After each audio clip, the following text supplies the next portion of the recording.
Hey mga brods, may nakakatanda ba sa inyo dito kay Dez Wells mga brods? Yes, noong 2019 ito ay import ng San Miguel Beermen sa Governors Cup 2019 mga kabrods Pero ito pong si Dez Wells ay hindi nga nakatagal dyan sa SMB dahil yun nga, kung natatandaan nyo syempre may gulo dati, di ba?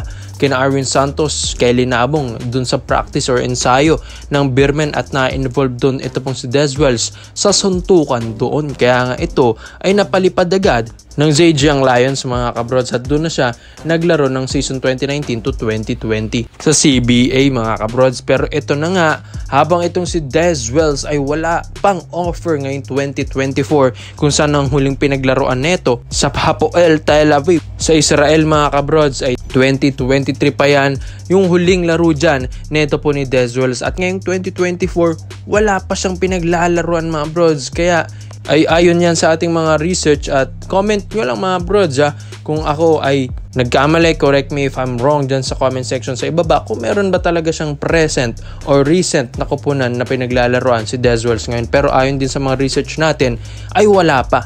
Kaya ito ay available na makuha mga kabrods ngayong Governors Cup na paparating sa August 2024. Ngayon mga kabrods, next month na pala. Kaya ito pong SMB, yes mga brods alam ko nga hindi ito mapakali sa isang import at yun nga, pwede nilang kunin ito pong si Dez Wells sa mga option din nila mga brods. At ito nga, ito ay 6'4 na point guard, veterano na rin ito, 32 years old na rin mga kabrods. And yun nga, alam ko, ito pong SMB kasi kailangan lang din naman talaga nila ng mga import na hindi big man ang laruan kung saan mga shooting guard or shooting forward mga brods like netong si Dez Wells. And yun nga, kahit kaunti man itong naglaro dati ng 2019 sa SMB, ramdam ng SMB dati mga brods yung galing talaga ni Dez Wells. Hindi nga lang nakatagal dahil sa issue and sa rambulan dun sa ensayo nila with Arwin Santos that time. Pero mga brods kung ito yung nagtuloy-tuloy ay may paglalagyan talagang SMB nung 2019 na yan, Governors Cup season. And yun nga, malakas din kasi ito pong si Dez Wells. Undrafted man siya dati noong 2015 sa NBA pero ito ay nakakapaglaro na rin sa mga NBA G League like sa Oklahoma City Blue mga kabrods. And yun nga, ang dami na rin pinaglaruan ni Dez Wells.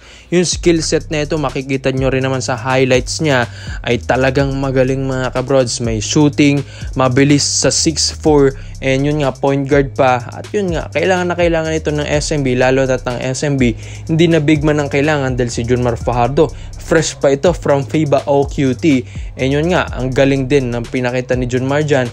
And yun nga, pagbalik din niya dito sa PBA, mamamaniin na lang niya yung mga locals or maski imports man, magkakaroon na siya ng confidence mga kabrods. And yun nga, as a import naman ng SMB, kailangan nila yung mga ganitong guard lang. And katulad nito ni Dez Wells mga bro. So malakas si Dez Wells, kaabang-abang ito sa pagbalik niya dito sa SMB. And yun nga, pinaplano pa ito mga bros at nire-reports din na yun nga, kino-contact na siya at nire-reach out na siya ng SMB mga bros. Ito pong si Dez Wells as one of their option dito sa ating paparating na next season, next month dito sa Governors Cup 2024. So magaling din naman ito, coachable mga brods. And yun nga lang medyo may temper ito. Pero mga brods veterano na rin ito. Siguro dati medyo war freak ito pong si Dez Wells. Kasi diba nakipag-away pa kanila Arwin Santos partida, teammate pa yon. Pero ngayon veterano na ito at alam ko kontrolado na niya ang kanyang emosyon. Pero magaling si Dez Wells, kaabang-abang ito mga brods, talagang may paglalagyan ng SMB, lalong-lalo na lakas ng inakita pa ni na CJ Perez and Junmar Fajardo sa FIBA Olympics qualifying tournament. Dito naman po tayo sa kabilang balita naman mga kabrods ito nga pong si Montrezl Harrell ay bali-balita gusto itong kunin ng Converge Fiber Xers. So alam naman natin ang Converge ay kaya na rin nilang bumili ng mga ganitong imports. Dahil yun nga ang Converge kasi gusto rin na magpalakas at magpakilala sa PBA. Kaya nga diba nagtatanking sila para makuha nila yung first pick. So itong si Montrezl Harrell ay isa rin ito sa mga talagang aabangan mo sa PBA mga kabrod. So kung ito pong Converge Fiber Xers gustong ito pong si Montrezl Harrell ay dito na nga rin nagka-interest ito pong barangay Ginebra San Miguel. Alam naman natin ganda ng pinapakita ni Justin Brownlee, si JB Cabayan dito sa FIBA OQT mga kabrods.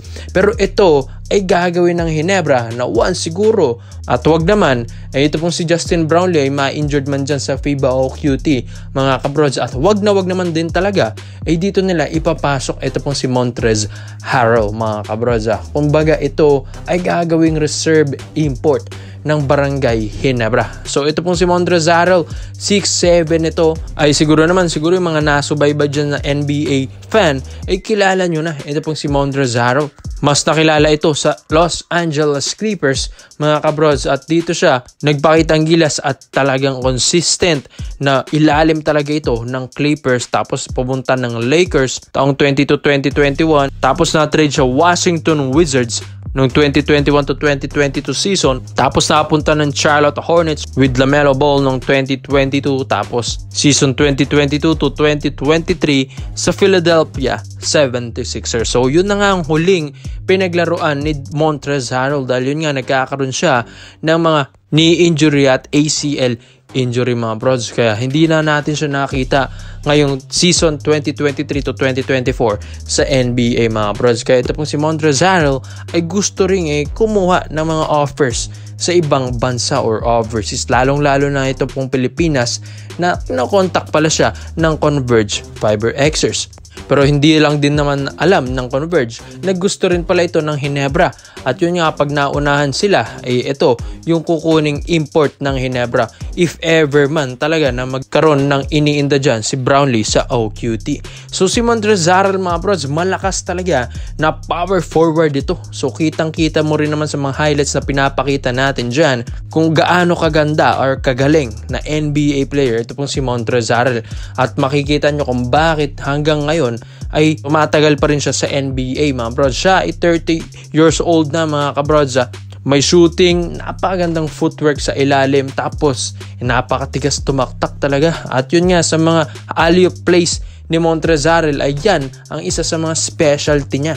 At saktong-sakto nga rin ito sa Ginebra, lalong-lalo na ay nandyan din yung isa sa mga magagaling pumasok talaga sa PBA ay ito pong si Scottie Thompson. Talaga magkakasundo sila ni Montrezl Harrell mga kabrods. Kaya ito ay isa sa mga aabangan natin sa PBA mga brods. NBA player to, ang laki ng bigayan dito mga brods dito kay Harrell. If ever makatungtong talaga ito ng PBA, at siguro nga wala nang tatalo sa Ginebra kung ito ay makuha talaga nila. Dahil alam ko nga ay talagang marami itong kakainin sa ilalim sa PBA mga bros. Dahil iba rin naman ang NBA, talagang ang titigas ng mga players dyan mga bros. Tapos si Montrezl Harrell pang kukunin mo. Kaya ikaw mga bros, sa lahat mo ng mga Barangay Ginebra fans, ay ito pong bang si Montrezl Harrell ay good ba ito as a reserve import list ng Barangay Ginebra San Miguel, or sa tingin nyo mga brods, ito na yung pwedeng maging official import ng Ginebra sa next season ngayong 2024 Commissioner's Cup mga brods kaysa kay Justin Brownlee. So komento mo lang ang opinion mo dito mga brods. Isa-isa natin yan. Salamat po sa panonood mga brods. This is Overrated Highlights lang. I'm out.